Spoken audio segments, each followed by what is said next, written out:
शरद पवारांच्या राष्ट्रवादीचे खासदार पंतप्रधान नरेंद्र मोदींच्या भेटीला.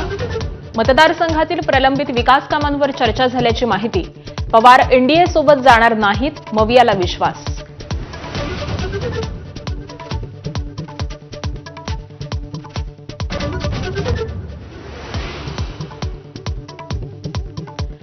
दिल्लीत विद्यार्थ्यांवर गोळीबाराचे आदेश कुणी दिले ते जाहीर करा.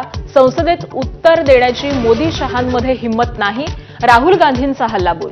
तर जंतर मंतरवर गोळीबार झाला नाही, जेपी नड्डांचं उत्तर.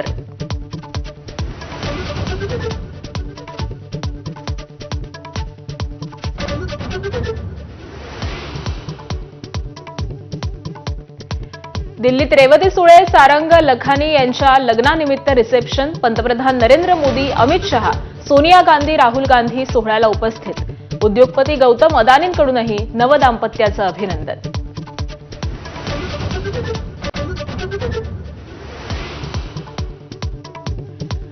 रायगड आणि नाशिकच्या पालकमंत्रीपदाचा तिढा सुटता सुटेना. अधिवेशनानंतर पालकमंत्री पदाची घोषणा करणार असल्याचं मुख्यमंत्र्यांचं आश्वासन.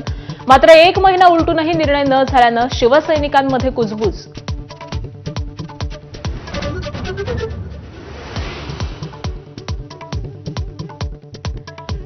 गडचिरोलीत 6 शाळकरी मुलींना सर्पदंश, 3घींचा मृत्यू. धानोऱ्यातील जपतलाई निवासी आश्रमशाळेतील धक्कादायक घटना.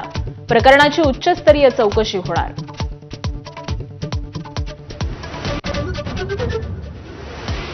पुण्यातल्या चाकडमध्ये खड्ड्यांना वैतागलेल्या एमएमआरडीसीतल्या कंपन्या, 20 कंपन्या चाकड सोडण्याच्या तयारीत. 4000 कर्मचारी बेरोजगार होण्याची भीती.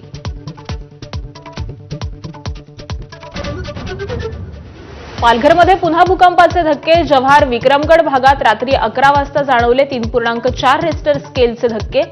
तासाभरात 2 धक्के जाणवल्यानं नागरिकांमध्ये भीती.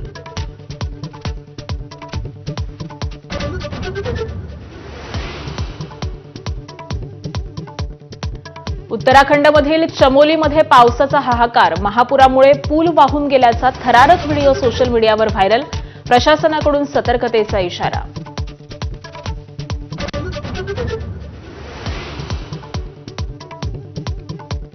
बीसीसीआयचे माजी अध्यक्ष सौरव गांगुली आणि त्यांची पत्नी डोना गांगुलीला जीवे मारण्याची धमकी. गांगुली कुटुंबाकडून कोलकात्याच्या ठाकूरपुकूर पोलीस ठाण्यात तक्रार दाखल.